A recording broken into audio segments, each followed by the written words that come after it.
Hello friends, कैसे हो आप सभी। आई होप आप सब बहुत अच्छे होंगे और पढ़ रहे होंगे। आज हमारा टॉपिक है सतत एवं व्यापक मूल्यांकन, continuous and comprehensive evaluation. This is very important for both CTET paper 1 and CTET paper 2, right. तो चलिए क्लास शुरू करते हैं। CCE की अगर हम बात करते हैं तो इसमें दो वर्ड्स हैं, आप देख सकते हो। एक है तो कॉन्टिन्यूअस और एक है क्या, कॉम्प्रिहेंशन, सतत और व्यापक। सतत का मतलब है लगातार चलने वाला, तो जो पूरे शैक्षणिक वर्ष में नियमित रूप से आकलन करता है। तो इसके उदाहरण कौन कौन से हो सकते हैं? फॉर्मेटिव असेसमेंट हो गया, असाइनमेंट हो गया, ऑब्जर्वेशन हो गया, ये सब कॉन्टिन्यूअस, ठीक है। और व्यापक मतलब कंप्लीट 360 डिग्री। आप देख सकते हो यहाँ पे कि पूरा कॉम्प्रिहेंसिव इवैल्यूएशन होता है। छात्रों को विकास के सभी पहलुओं का मूल्यांकन होता है, चाहे शैक्षणिक हो, चाहे जो स्कूल के बाहर के जिनका बिहेवियर हो, एवरीथिंग इज इसमें इंक्लूडेड होता है। तो जब हम सतत और व्यापक की बात करते हैं तो उससे क्या होता है? बच्चे का सर्वांगीण विकास होता है, ओवरऑल डेवलपमेंट बच्चे का होता है, ठीक है। अब व्यापक मतलब कॉम्प्रिहेंसिव के दो स्तंभ हो सकते हैं, एक तो होता है शैक्षिक पहलू और एक होता है सहशैक्षिक पहलू। शैक्षिक पहलू में कौन कौन से होते हैं? जो स्कूल से रिलेटेड होते हैं, एकेडमिक रिलेटेड होते हैं, शैक्षणिक विषय जैसे गणित, विज्ञान, भाषा आदि। तो ऐसे पहलू जो कि एकेडमिक से रिलेटेड हैं। और सहशैक्षिक पहलू की अगर हम बात करें जी, तो ये लाइफ स्किल्स हो गई, है ना, सॉफ्ट स्किल्स हो गई, communication, everything apart from academic. तो दृष्टिकोण हो गया, ऑब्जर्वेशन हो गई, उनकी वैल्यूज़ हो गए, गेम्स हो गए, ये सब किस में आता है? सहशैक्षिक वैल्यू में। और शैक्षिक वैल्यू में रिलेटेड टू एकेडमिक। अगर हम इवैल्यूएशन की बात करें तो इसमें आपको तीन बातें ध्यान रखनी है: मूल्यांकन, आकलन और मापन। मापन मतलब क्या होता है? इसको बोला जाता है मेजरमेंट। मेजरमेंट इंग्लिश में बोलते हैं। ये केवल और केवल क्वालिटेटिव नहीं, क्वांटिटेटिव पहलू का आकलन करता है, जिसको क्वांटिटी में आप डिनोट कर सकते हो। केवल मात्रात्मक पहलू, योग्यताओं को मापने की प्रक्रिया क्या कहलाती है? मापन। फिर होता है आकलन। आकलन का मतलब क्या होता है इंग्लिश में? असेसमेंट।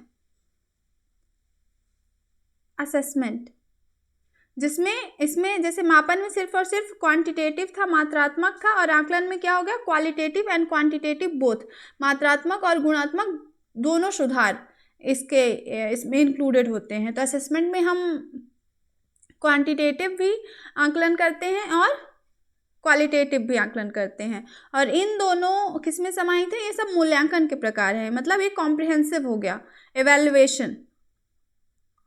इवैल्यूएशन मूल्य या प्रभावशीलता को निर्धारित करना, अधिगम के उद्देश्यों को निर्धारित करने में मदद करता है।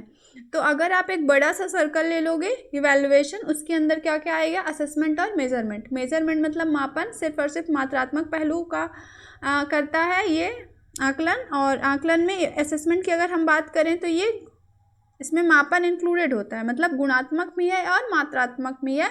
और इवैल्यूएशन ओवरऑल, इसमें आकलन और मापन दोनों इंक्लूडेड है, राइट। अगर हम रूब्रिक्स की बात करें तो रूब्रिक्स क्या होता है? A set of predetermined criteria use to assess the बच्चे का जो असेसमेंट है उसका यूज कर होता है। तो रूब्रिक्स क्या होता है? मूल्यांकन, मापदंड और प्रदर्शन स्तर का एक समूह, जो कि पहले से ही प्री डिटरमाइंड क्राइटेरिया है उसमें के अनुसार मूल्यांकन किया जाता है। इसे क्या कहते हैं? रूब्रिक्स बोला जाता है, ठीक है। आकलन इवैल्यूएशन के 3 टाइप्स होते हैं। फर्स्ट होता है इवैल्यूएशन अधिगम के आकलन, मतलब इसको इंग्लिश में क्या बोलते हैं? असेसमेंट फॉर लर्निंग, मतलब अधिगम के लिए आकलन। यहाँ पे ध्यान देना, वर्ड किसमें? के लिए, फॉर, के लिए मतलब फॉर। असेसमेंट फॉर लर्निंग, इसमें क्या होता है कि कॉन्टिन्यूअस प्रोसेस है। इसमें बच्चे की जो स्ट्रेंथ हैं, कमियां हैं, उनको इवेलुएट करने के लिए किया जाता है। तो अधिगम के लिए, आकलन के लिए अगर हम बात करें तो इसमें उदाहरण में क्या क्या आ जाएंगे? फॉर्मेटिव असेसमेंट हो गया, असाइनमेंट्स हो गए, ये सब किस में आएंगे? अधिगम के लिए आकलन। फिर हम बात करते हैं अधिगम का आकलन, इसको इंग्लिश में क्या बोलते हैं? Assessment of learning, assessment of learning ये कॉन्टिन्यूस प्रोसेस नहीं है, असतत प्रक्रिया है, डिसकॉन्टिन्यूस प्रोसेस है ये, जो कि पूरे वर्ष में नहीं ली जाती। कब ली जाती है? जब टर्म एंड होता है, वर्ष के अंत में प्राप्त अधिगम के स्तर को मापने के लिए अधिगम का आकलन। फिर एक होता है अधिगम के रूप में आकलन, इसको इंग्लिश में बोलते हैं assessment as learning. Assessment as learning की अगर हम बात करें तो अधिगम के रूप में आकलन, मतलब कि खुद से आकलन करना है, या तो खुद से या फिर अपने पीयर्स से। तो इसमें क्या हो गया? सेल्फ असेसमेंट हो गया, पीयर असेसमेंट हो गया,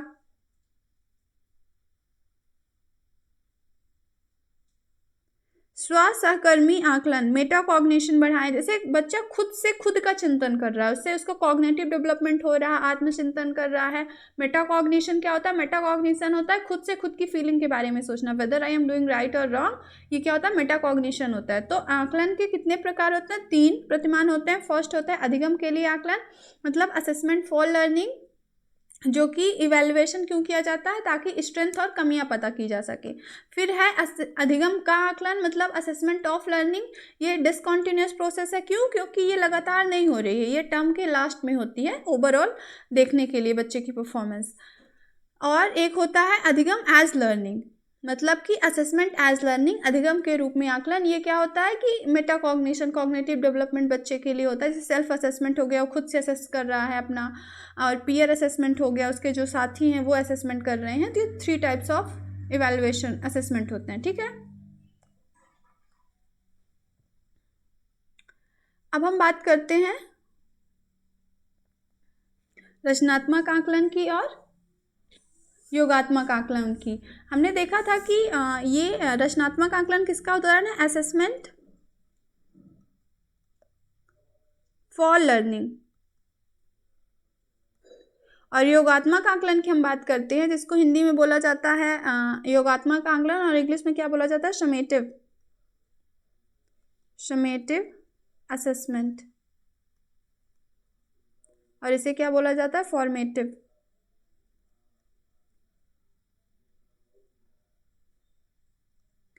तो ये क्या होता है? असेसमेंट फॉर लर्निंग, और this is assessment of learning का उदाहरण है, राइट। तो अगर हम बात करें व्हेन, कब किया जाता है, तो फॉर्मेटिव असेसमेंट कब किया जाता है? पूरे पाठ्यक्रम के दौरान, बेसिकली देखने के लिए बच्चा जो हम पढ़ा रहे हैं वो बच्चा समझ भी रहा है कि नहीं। और वहीं पे अगर हम योगात्मक आकलन की बात करें तो ये शिक्षण अवधि के अंत में किया जाता है, लास्ट टर्म में किया जाता है, अंत में किया जाता है। अब इस बात करें वाई क्यों किया जाता है इसे, तो असेसमेंट फॉर लर्निंग क्यों किया जाता है? कमियों को पहचानना, अधिगम में सुधार। अगर आप पढ़ाते जा रहे हो और वेट कर रहे हो कि असेसमेंट आप लास्ट में करोगे, तो आपको पता ही नहीं चलेगा कि बच्चा क्या सीख रहा है। तो इसका उद्देश्य क्या होता है कि आपको पता चल सके बच्चे की वीकनेसेस क्या है, स्ट्रेंथ्स क्या है, और अगर कुछ प्रॉब्लम्स हैं तो अधिगम में आप सुधार कर सको। और ये क्यों किया जाता है? छात्र के ज्ञान और प्रवीणता का प्रमाण एकत्र करना, कि बेसिकली आप देख रहे हो कि बच्चे कितना सीख चुका है ना। तो ये इसलिए टर्म के लास्ट में किया जाता है। अब हाउ की बात करते हैं कि कैसे किया जाता है। तो रचनात्मक आकलन जो हो गया, विशिष्ट छात्र आवश्यकताओं का समर्थन करने वाले तरीके, बच्चे के नीड्स के अकॉर्डिंग आप उसको हेल्प कर रहे हो। और यहाँ पे योगात्मक आकलन की बात करें तो निकास अधिगम उत्पादों के माध्यम से, कि लास्ट टर्म में करना है तो उसकी जो क्राइटेरिया होती है। अगर हम बात करें तो ओवरऑल अगर हम जब ग्रेडिंग करते हैं बच्चे की, तो इसको 40% ऑफ ओवरऑल ग्रेड लिया जाता है। वेटेज की बात कर रहे हैं तो इसमें 40% का होता है, और इसमें ग्रेड ओवरऑल कितने का होता है? 60% का ऑफ ओवरऑल ग्रेड की अगर हम बात करें।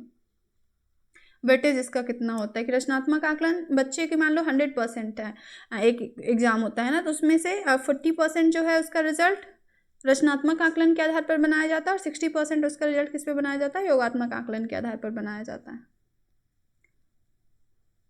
अगर हम बात करें कि एक अच्छा टेस्ट क्या होता है, एक गुड टेस्ट की क्या क्राइटेरिया है, तो गुड टेस्ट की क्राइटेरिया क्या क्या होती हैं? वैलिडिटी, वैधता, क्या परीक्षण वही मापता है जिसे मापना चाहिए? तो पहला क्वेश्चन आता है वैलिडिटी में कि क्या जो आप टेस्ट ले रहे हो वो वही मेजरमेंट कर रहा है जो उससे एक्सपेक्टेड है। फिर आता है रिलायबिलिटी, विश्वसनीयता, क्या परिणाम सुसंगत है, क्या रिजल्ट जो आया है वो मैच कर रहे हैं जो आपने ऑब्जेक्टिव्स रखे हुए थे। फिर आता है वस्तुनिष्ठता, मतलब ऑब्जेक्टिविटी, क्या जब 2 या 2 से अधिक व्यक्ति इस टेस्ट को दे रहे हैं तो क्या वो समान रिजल्ट पा सकते हैं उसमें, इसको बोला जाता है वस्तुनिष्ठता या फिर ऑब्जेक्टिविटी। क्या 2 या 2 से अधिक व्यक्ति परीक्षण करके समान परिणाम प्राप्त कर सकते हैं। ये 3 क्राइटेरिया में आप डिफाइन करते हो whether the test is good और नॉट। तो एक अच्छा परीक्षण किस किस क्राइटेरिया में होता है? वैधता, कि क्या ये टेस्ट वही माप रहा है जिसके लिए इसको बनाया गया था। दूसरा विश्वसनीयता, क्या जो रिजल्ट्स आ रहे हैं वो जो ऑब्जेक्टिव आपने निर्धारित किए थे उससे सुसंगत हैं। और थर्ड है ऑब्जेक्टिविटी या फिर वस्तुनिष्ठता, मतलब अगर 2 या 2 से अधिक व्यक्ति इस टेस्ट को देते हैं तो क्या वो सेम रिजल्ट इसमें से पा सकते हैं। इसे ऑब्जेक्टिविटी बोलते हैं या फिर हिंदी में वस्तुनिष्ठता। ठीक है, अगर हम बात करें स्टैंडर्डाइज्ड टेस्ट की, तो स्टैंडर्डाइज्ड टेस्ट को हिंदी में बोला जाता है मानकीकृत परीक्षण। क्या बोला जाता है? मानकीकृत परीक्षण। ये क्या होता है कि एक ही आपने क्या किया है, सभी के लिए इक्वल टेस्ट क्राइटेरिया डिफाइन की हुई है। आपने बच्चे के हिसाब से नहीं, इसमें इक्वालिटी में इसका मेन फोकस होता है, इक्वालिटी, कि सारे बच्चों को आपने सेम क्राइटेरिया पे टेस्ट दिया हुआ है। ठीक है, whether you don't know whether किसी बच्चे को हो सकता है कि नीड ज़्यादा हो, कम हो, या फिर होते हैं ना डिफरेंट एबल्ड चिल्ड्रन होते हैं, डिफरेंट टाइप्स ऑफ चिल्ड्रन होते हैं। तो आपने ऐसा नहीं किया है कि सबके अकॉर्डिंग नहीं, आपने बस एक स्टैंडर्ड फिक्स कर दिया है, उसके अकॉर्डिंग आप टेस्ट ले रहे हो। दिस इज स्टैंडर्डाइज्ड टेस्ट और मानकीकृत टेस्ट। इसमें 2 टेस्ट आते हैं, एक होता है नॉन रेफरेंस टेस्ट NRT या फिर मानव संदर्भित परीक्षण, और दूसरा होता है क्राइटेरियन रेफरेंस टेस्ट, मानदंड संदर्भित परीक्षण। तो जो NRT होता है, नॉन रेफरेंस टेस्ट, यहाँ पे मैं कहीं लिख देती हूँ नॉन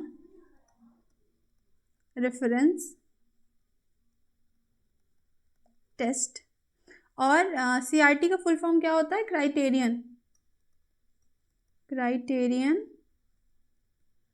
रेफरेंस टेस्ट। ठीक है, ये क्या है? क्राइटेरियन रेफरेंस टेस्ट है मानव दंड संदर्भित परीक्षण, और ये है नॉन रेफरेंस टेस्ट मानक संदर्भित परीक्षण।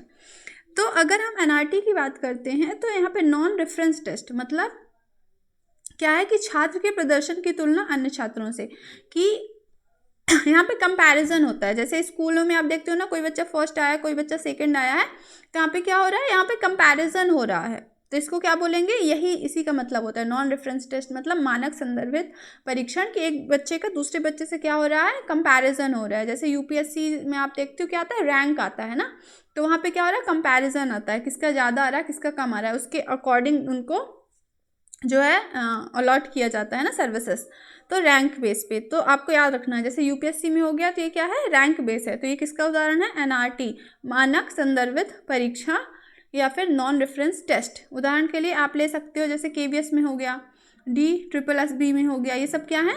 UPSC हो गया।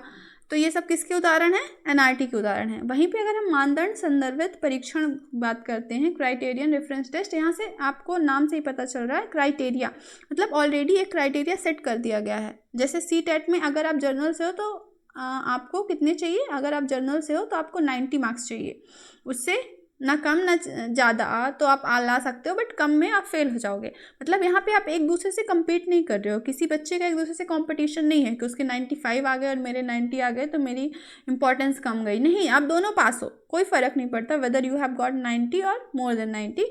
बेसिक क्राइटेरिया रख दिया गया है कि आपको 90 मार्क्स चाहिए अगर आपको पास होना है, तो अगर आप जनरल कैटेगरी से हो तो। यहाँ पे क्या किया जा रहा है? प्रदर्शन का मूल्यांकन पूर्व निर्धारित मानक के आधार पर किया जाता है। वहाँ पे जैसे हम मानक संदर्भित परीक्षण में बात कर रहे थे तो वहाँ पे क्या हो रहा था? कंपैरिजन हो रहा था ना, 2 स्टूडेंट के बीच में रैंक दी जा रही थी। यहाँ पे क्या हो रहा है? यहाँ पे बस आप इवैल्यूएशन कर रहे हो प्रदर्शन की, उन्होंने कैसा प्रदर्शन किया है। इसका उद्देश्य क्या होता है? विशिष्ट कौशल में निपुणता। बेसिकली आप देख रहे हो कि एक क्राइटेरिया आपने रख दिया कि वेदर चाइल्ड जो चिल्ड्रन है वो जानते भी हैं इसके बारे में कि नहीं। इसके उदाहरण क्या हो गए, मास्टरी ओरिएंटेड हो गया, सी टेट हो गया। जैसे मैंने आपको बताया कि कोई फ़र्क नहीं पड़ता सामने वाला बच्चा कितना लेकर आया, अगर आप 90 नंबर ला रहे हो जनरल कैटेगरी से तो आप पास हो, है ना। तो ये क्या हो गया, ये मानदंड संदर्भित परीक्षण का उदाहरण हो गया। जैसे ड्राइविंग लाइसेंस हो गया, तो यहाँ पे रैंक नहीं दी जा रही है, एक क्राइटेरिया सेट कर दिया गया है, बस आपको उसके उस पार जाना है अगर आपको पास होना है। तो ये क्या है, CRT का उदाहरण है। एक बार क्विक रिवीजन करते हैं। मानक संदर्भित परीक्षण या फिर नॉन रेफरेंस टेस्ट क्या होता है, इसमें रैंक के आधार पर डिस्ट्रीब्यूट किया जाता है। उदाहरण के लिए UPSC हो गया, KBS हो गया। यहाँ पे दो चिल्ड्रन या फिर विद्यार्थियों स्टूडेंट्स के बीच में क्या होता है, कंपैरिजन होता है। और मानदंड संदर्भित परीक्षण क्या होता है, CRT की अगर हम बात करें, क्राइटेरियन रेफरेंस टेस्ट, इसमें क्या होता है, कंपैरिजन नहीं होता। आप देखते हो बच्चा को कितना नॉलेज है। जैसे एक क्राइटेरिया आपने फिक्स कर दिया है, अगर उसके अबव है तो पास, उसके नीचे है तो फेल। यहाँ पे कुशलता पे, है ना, फोकस किया जाता है। उदाहरण के लिए CTET हो गया, ड्राइविंग लाइसेंस हो गया, मास्टरी ओरिएंटेड हो गया। अब हम बात करते हैं विद्यालय आधारित आकलन की, school based assessment. School based assessment, ये बेसिकली क्या होता है, स्कूल बेस्ड असेसमेंट की अगर हम बात करते हैं तो ये असेसमेंट होता है जो कि कंडक्टेड किसके द्वारा किया जाता है, टीचर्स के द्वारा किया जाता है। विद इन स्कूल के अंदर ही टीचर्स के द्वारा कंडक्ट किया जाता है, उनके खुद के क्लासरूम में। इसीलिए इसका नाम क्या है, स्कूल बेस्ड असेसमेंट, विद्यालय आधारित आकलन, स्कूल बेस्ड असेसमेंट। अब हम बात करते हैं निदानात्मक परीक्षण मतलब क्या होता है। इंग्लिश में इसको बोला जाता है डायग्नोस्टिक, और इसको क्या बोला जाता है, रिमेडियल।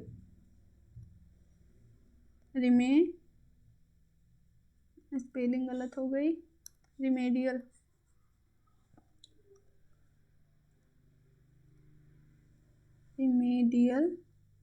टीचिंग और डायग्नोस्टिक टेस्ट, है ना।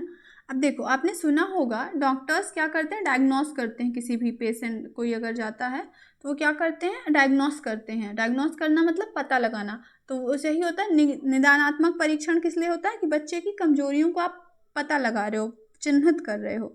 विशिष्ट शिक्षण कठिनाइयों और अंतरालों की पहचान, आप बेसिकली गैप्स फाइंड आउट करने की कोशिश कर रहे हो कि कहाँ पे गैप्स है। आप पढ़ा रहे हो कि तो बच्चा बेसिकली अटेन कितना कर रहा है, तो उससे पहले आपको जानना ज़रूरी है ना कि आपका टीचिंग में आप क्या चेंजेस लाओगे। उससे पहले आपको जानना है कि बच्चे का बेसिकली वीकनेसेस क्या है, वो क्या प्रॉब्लम्स है, तब तो आप फिर उसको उपचारात्मक शिक्षण दोगे ना, रिमेडियल टीचिंग कर दोगे। तो ये पहले आप डायग्नोस करते हो, उसके बाद क्या करते हो आप, जैसे डॉक्टर मेडिसिन रिकमेंड करता है वैसे ही रिमेडियल टीचिंग होती है, उपचारात्मक शिक्षण। कठिनाइयों को दूर करने के लिए विशिष्ट निर्देश, यहाँ पे आपने पहले गैप्स फाइंड किए, फिर उसके बाद आपने क्या किया, उन गैप्स को दूर करने के लिए निर्देश दिए। ठीक है, सीखने की कमियों को दूर करना और उसे सुधारना। तो निदानात्मक परीक्षण क्या होता है, आप गैप्स को फाइंड आउट करने की कोशिश कर रहे हो, जो कमजोरियां हैं बच्चे की फाइंड आउट कर रहे हो। और उपचारात्मक शिक्षण क्या हो गया कि उन कमियों को दूर करने के लिए जो आप रेमेडीज दे रहे हो, है ना, तो वो क्या होता है, उपचारात्मक शिक्षण। तो पहले आप निदानात्मक परीक्षण करोगे, उसके बाद उपचारात्मक शिक्षण कर दोगे, है ना। पहले कमी पता करोगे तब तो उपचार करोगे। अगर पहले बीमारी ही नहीं पता किया तो उपचार कैसे करोगे, है ना। तो पहले बीमारी फाइंड आउट करना है, निदानात्मक परीक्षण, कमियां हमें पता करनी है, बच्चे की वीकनेसेस, उसके बाद हमें क्या करना है, रिमेडियल टीचिंग देनी है। अगर हम टाइप्स ऑफ क्वेश्चंस की बात करें तो यहाँ पे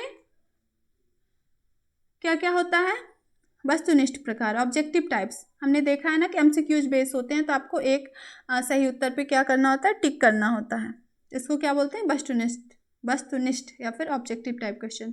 फिर एक होता है पूरक प्रकार। यहाँ पे क्या होता है, सिर्फ फिल इन द ब्लैंक्स हो गए कि कुछ लिखा हुआ है और बीच में खाली स्थान छोड़ दिया गया है, तो वहाँ पे आपको बच्चे को क्या करना है, सही आंसर फिल करना है। तो छात्र उत्तर प्रदान करता है, जैसे शॉर्ट उत्तर हो गए कि एक शब्द में उत्तर दो, एक क्वेश्चन हो गया और एक शब्द में उत्तर हो गया, आपको लिखना है। रिक्त स्थान भरें, ये ऐसे होते हैं पूरक प्रकार। और फिर एक होता है विस्तृत उत्तर, जिसमें लॉन्ग टाइप्स क्वेश्चंस होते हैं, लंबे विस्तृत उत्तर, विचारों को व्यवस्थित करने की क्षमता। उदाहरण के तौर पे जैसे निबंध लेखन हो गया, केस स्टडी हो गया, समस्या समाधान हो गया, व्याख्यात्मक उत्तर हो गए, ये सब किसके उदाहरण है, विस्तृत उत्तर के उदाहरण है, राइट। फिर एक होता है आपका यूनिट टेस्ट हो गया, है ना, क्या होता है यूनिट टेस्ट हो गया, तो जिसमें एक चैप्टर के लास्ट में हम फाइंड आउट करते हैं। अब अगर हमने टेस्ट की बात करी है तो हमने उसकी बात नहीं करी है ना, अभी मुझे जस्ट याद आया अचीवमेंट टेस्ट की, कहीं पे हम कर लेते हैं, यहाँ पे लिखती हूँ, देखो अचीवमेंट टेस्ट, अचीवमेंट टेस्ट ये क्या होता है, उपलब्धि, अचीवमेंट से ही पता चल रहा है ना, उपलब्धि, उपलब्धि कैसे लिखेंगे हिंदी में,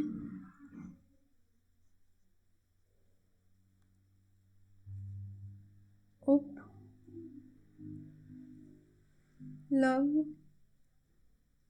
सही लिखा था ना, उपलब्धि ऐसे ही तो लिखेंगे, उपलब्धि परीक्षा, ये क्या होता है अचीवमेंट टेस्ट होता है। इसमें बेसिकली आप बच्चे का क्या कर रहे हो, अचीवमेंट की, बच्चे जैसे आप देखते हो फर्स्ट आया है, सेकंड आया, तो क्या अचीवमेंट टेस्ट हो गया, बच्चे ने कितना अचीव किया है ना। इजी था, बस मेरे से छूट गया था, मैंने सोचा कि आप लोगों को क्लियर कर दूँ। अब अगर हम बात करते हैं डिफरेंट टूल क्या टाइप्स ऑफ इवेल्युएशन की, तो फर्स्ट में हम बात करते हैं किसका, पोर्टफोलियो की। तो पोर्टफोलियो अगर हम सीबीएसई की बात करें तो सबसे अच्छा वो टाइप मानता है असेसमेंट का। इसमें क्या होता है कि कार्यों का एक संग्रह जो विकास और आत्म प्रतिबिंब को दर्शाता है। प्रक्रियात्मक हो गया कि बच्चे की ओवरऑल जो क्या है, ओवरऑल आप क्या बोलते हो, बच्चे की ओवरऑल डेवलपमेंट जो है उसके सारे रिकॉर्ड्स हो गए वो इसमें संचित किए जाते हैं। संचयी रिकॉर्ड क्या होता है, शैक्षणिक इतिहास हो गया, बच्चे की एकेडमिक अचीवमेंट्स हो गई, है ना, हिस्ट्री हो गई, उपस्थिति हो गई, स्वास्थ्य के बारे में विस्तृत जानकारी, या फिर संचयी रिकॉर्ड होता है जैसे हर साल बनाया जाता है, फिर अगले साल जब बच्चा नेक्स्ट क्लास में जाता है तो क्लास टीचर जो होते हैं, नेक्स्ट क्लास के जो क्लास टीचर होगी उसको क्या करते हैं, हैंड ओवर कर देते हैं। उपाख्यात्मक रिकॉर्ड की अगर हम बात करें, दिस इज़ वेरी इंपॉर्टेंट, इसमें से क्वेश्चंस आते हैं, इसको इंग्लिश में बोला जाता है एनेक्डोटल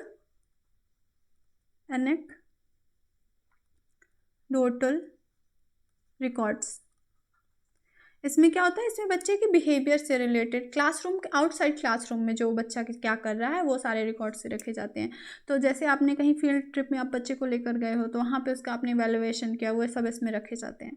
विशिष्ट घटनाओं या व्यवहारों या का गुणात्मक अवलोकन, कब क्या और कहाँ कैसे हुआ, तो उसके बिहेवियर्स हो गए, है ना, ये सब इसमें रखे जाते हैं। एनेक्डोटल रिकॉर्ड्स हो गए, जैसे बेसिकली आप आउट ऑफ द क्लासरूम से बात कर सकते हो कि बच्चे ने कैसे बिहेव किया, क्या क्या किया, वो सारे रिकॉर्ड्स किस में रखे जाते हैं, एनेक्डोटल रिकॉर्ड्स में रखे जाते हैं। अब हम बात करते हैं अवलोकन की, ऑब्जर्वेशन की। तो ऑब्जर्वेशन में बेसिकली क्या होता है कि व्यक्ति वास्तविक जीवन में घटित होने वाले व्यवहारों को व्यवस्थित रूप से देखना और सुनना, प्रत्यक्ष या परोक्ष, मतलब एक पर्टिकुलर सिचुएशन में बच्चे ने कैसे बिहेव किया, उसका जो परसेप्शन था, उसने कैसे उस प्रॉब्लम को डील किया, आप ऑब्जर्व करते हो, कोई रिकॉर्ड नहीं है, बस आप ऑब्जर्व कर रहा है, टीचर ऑब्जर्व कर रहा है, इसको अवलोकन में रखा जाता है। फिर होता है साक्षात्कार, इसको इंग्लिश में बोला जाता है इंटरव्यू मेथड, इंटरव्यू। तो इसमें क्या होता है, जानकारी इकट्ठा करने के लिए औपचारिक बातचीत, संरचित बनाम असंरचित। तो यहाँ पे क्या होता है कि इंटरव्यू बेस्ड पे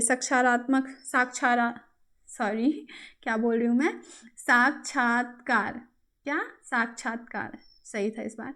तो साक्षात्कार मतलब पता चल रहा है ना, इंटरव्यू मतलब क्या है कि दो व्यक्तियों के बीच में बातचीत, तो बातचीत के द्वारा आप जानकारी इकट्ठा करता है बच्चा, उसको साक्षात्कार कहते हैं।